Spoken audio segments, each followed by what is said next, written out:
Hello दोस्तों, नमस्कार। दिव्यमाइस team की तरफ से आप सभी का स्वागत है। मेरा नाम है आकाश श्रीवास्तव। तारीख है 26 नवंबर 2022 और हम बात करें द हिंदू के डेली एडिटोरियल एनालिसिस को आसान भाषा में समझने की। इसका फ्री पीडीएफ और दूसरे वैल्यू एडेड मटेरियल आपको हमारे टेलीग्राम ग्रुप में मिल जाएगा, लिंक डिस्क्रिप्शन में दिया हुआ है। आगे बढ़ने से पहले चैनल को लाइक, शेयर और सब्सक्राइब करना ना भूलें, जिससे क्वालिटी कंटेंट हम आप तक लाते रहें। आज के सेशन में द हिंदू के जिस एडिटोरियल आर्टिकल पर हम चर्चा करेंगे वो है the constitution of India deserves better. Bharat का संविधान बेहतर का हकदार है। तारीख है आज 26 नवंबर और आज ही के दिन 1949 में हमारा संविधान को अडॉप्ट किया गया था और 2015 से हम आज के दिन को संविधान दिवस के रूप में मनाते हैं। अब बात आएगी जब पहले ही सेंटेंस की we the people of India, तो इसमें अंतर्निहित जो वी है हम लोग, इस पर ये पूरा आर्टिकल घूम रहा है। आगे आर्टिकल में बात कही जा रही जिस तरीके से आज के दिन को सेलिब्रेट किया जाता है, निश्चित तौर पर प्रसन्नता का विषय हो सकता है, किंतु इसमें और भी ज़्यादा गंभीर सवाल भी अंतर्निहित हो जाते हैं। पहली बात, हम बात करें जागरूकता की। संविधान के बारे में जो युवा वर्ग हैं कितने जागरूक हैं, तो इसका जो जवाब है बहुत ज़्यादा उत्साहित करने वाला नहीं मिलता। ऐसा नहीं कि जो पढ़े लिखे नहीं है उनको इसका जवाब नहीं पता अथवा उनकी संविधान के प्रति जागरूकता में कमी देखने को मिलती है, बल्कि जो पढ़े लिखे लोग हैं उनमें भी ऐसा ही हाल देखने को मिलता है। किंतु संविधान हमारे रोजमर्रा के जीवन का अभिन्न अंग है। हम कहीं पर भी जाते हैं, कोई पुलिस वाला हमें रोक सकता है क्योंकि संविधान ने उसको ऐसी शक्तियां प्रदान की हैं। हम कोई भी अखबार पढ़ सकते हैं, कोई टीवी चैनल देख सकते हैं, बस ट्रेन कहीं पे भी हम यात्रा कर सकते हैं। जो प्रोफेशन चाहें उसको हम अपना सकते हैं, जहाँ जाना चाहे, जो खाना चाहे, सब कुछ कर सकते हैं। ऐसा क्यों संभव हो पा रहा है? क्योंकि संविधान द्वारा हमको मौलिक अधिकार प्राप्त हैं। हमको अधिकार प्राप्त है जहाँ पर भी हम आना जाना चाहें, उसकी स्वतंत्रता है। हम एक्सप्रेस कर सकते हैं, इसकी स्वतंत्रता संविधान ने दिया है। जिस तरीके से हम अपनी पसंद नापसंद का चुनाव कर सकते हैं, कुछ खरीदना हो, बेचना हो, सब कुछ हम अधिकार कहाँ से डेराइव करते हैं? तो कॉन्स्टिट्यूशन ऑफ इंडिया से, मौलिक अधिकारों के रूप में। और क्या आज़ादी से पहले का जीवन ऐसा ही था? तो इसका जवाब है बिल्कुल नहीं। और भारत आज़ाद होता है, संविधान बनाया जाता है और उसके बाद एक पेन के स्ट्रोक से संविधान जब पूरी तरीके से बन जाता है, तो हमारे जो समाज था जिसमें बहुत सारे तत्व मौजूद थे, जहाँ पर कई सारे तौर पर विभेदन मौजूद था, चाहे वो जात पात का आधार हो, शैक्षणिक आधार हो, अमीरी गरीबी आधार हो, सब कुछ समाप्त कर दिया जाता है संविधान के द्वारा। और अब आगे बात कही जा रही है कि संविधान द्वारा तो इन चीज़ों को समाप्त कर दिया जाता है। किसी में भी कोई विभेदन नहीं होगा, नहीं caste, creed, colour, gender, state, education के आधार पर ये सिर्फ कानून से ही व्यवहारिक सिद्ध नहीं होगा जा पाएगा जब तक कि जो समाज है उसमें बदलाव नहीं हो जाए, हमारे सोचने के तरीकों में बदलाव नहीं हो जाए। और अब ये संभव तब तक नहीं हो पाएगा जब तक आने वाली नस्लों में हम इस तरीके से शिक्षा नहीं दे पाए कि संविधान के प्रति क्या संवेदनशीलता होनी चाहिए, संविधान में जो अंतर्निहित मूल्य हैं उनको हम अपने रोजमर्रा के जीवन में किस तरीके से उनको अपनाना चाहिए। और जिस तरीके से छोटा बच्चा है जब वो स्कूल जाएगा, अपने सहपाठियों के साथ उसको कैसा बर्ताव करना है, उसका संवैधानिक आधार क्या हो सकता है, उसको किसी तरीके से विभेदन में नहीं पड़ना है, ये सब अगर बच्चा शुरू से सीखेगा तो निश्चित तौर पर जो आने वाली नस्ल होगी वो काफ़ी बेहतर होगी, जागरूक होगी, संविधान के प्रति वो जो भी मूल्य है उनके प्रति सचेत रहेंगे।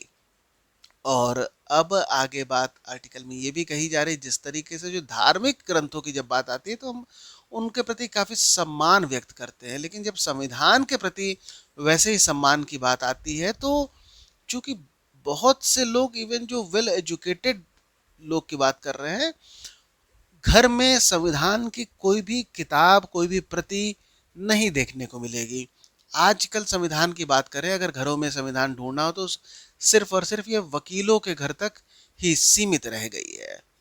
जबकि समाज को इससे आगे बढ़ने की जरूरत है। संविधान जैसे जो ग्रंथ है, ये सभी के घर में होने चाहिए। सिर्फ होने ही नहीं चाहिए, बल्कि इसके बारे में जानकारी होनी चाहिए। संविधान में क्या हमारे अधिकार हैं, हमें पता होना चाहिए। और सिर्फ अधिकारों की बात नहीं, हमारे क्या कर्तव्य है, इसकी भी जानकारी हमको होनी चाहिए। और अब आगे ये भी बात कही जा रही है कि बहुत ही कम ऐसा होता है जब कोई संविधान की प्रति को गिफ्ट करने का बात करता है। किसी ओकेजन पे माता पिता द्वारा बच्चों को अगर गिफ्ट करना है, जन्मदिन का ओकेजन है, तो संविधान की प्रति शायद ही कोई उसको गिफ्ट करता हो।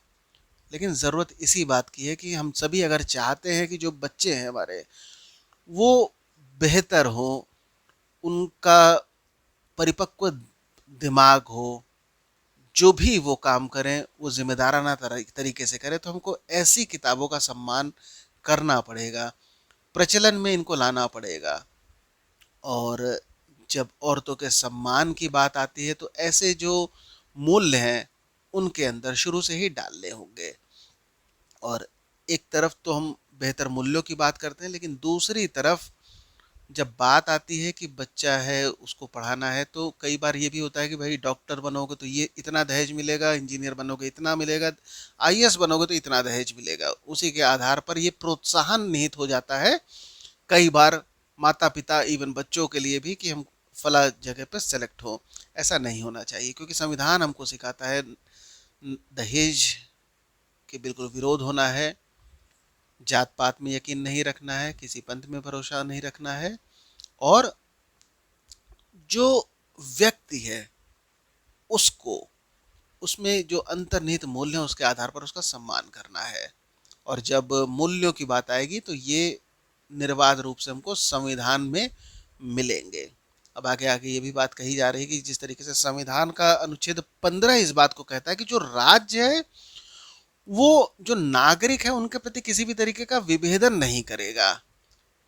जाति, धर्म, लिंग, जन्म स्थान, किसी भी आधार पर कितना बेहतर होता जब राज्य के स्थान पर अगर समाज होता, कि समाज किसी से भी विभेदन नहीं करेगा। और अब आगे ये भी बात कही जा रही है कि जो अभिभावक हैं उनको भी इस तरीके से सोचना होगा। शायद ही ऐसा होता है कि आज स्कूल लेवल की हम बात करें तो संविधान की बात होती है, स्पेशली छोटे बच्चों की बात कही जा रही है।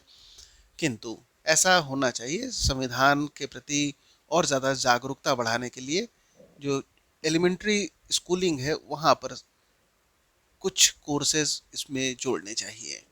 और सिर्फ 26 नवंबर को साल में एक दिन संविधान दिवस के रूप में इसको सेलिब्रेट करके, ठीक है, यहाँ तक प्रसन्नता का विषय हो सकता है, लेकिन भारत को खुद को प्रतीकात्मकता तक सीमित नहीं रखना चाहिए और इसके बजाय संविधान द्वारा निपटाए गए महत्वपूर्ण मुद्दों को देखना चाहिए।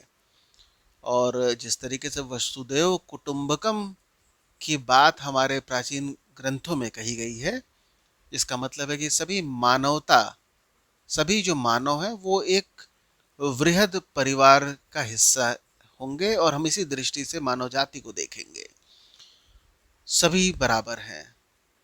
और अगर ये ग्रंथों में कही गई बातों को व्यवहारिकता देनी है तो संविधान के प्रति संवेदनशीलता रखनी होगी। जब संविधान बात करता है कि हम बंधुत्व की भावना को आगे बढ़ाएंगे, तो ये तब पता चलेगा जब संविधान को खोला जाए, संविधान को पढ़ा जाए, उसमें क्या लिखा गया है। और ये तब संभव होगा जब संविधान की प्रति हमारे पास हो। और आज के दिनों में एक मूवी टिकट से भी कम की कीमत पर यह आसानी से अवेलेबल है। ज़रूरत बस है इसको और ज़्यादा प्रचलन में लाने की, लोगों को और ज़्यादा संविधान के प्रति संवेदनशील बनाने की, और संविधान में अंतर्निहित मूल्यों को जीवन के व्यवहारिक लक्षणों में उतारने की। आज के एडिटोरियल आर्टिकल में इतना ही। अंत तक बने रहने के लिए धन्यवाद।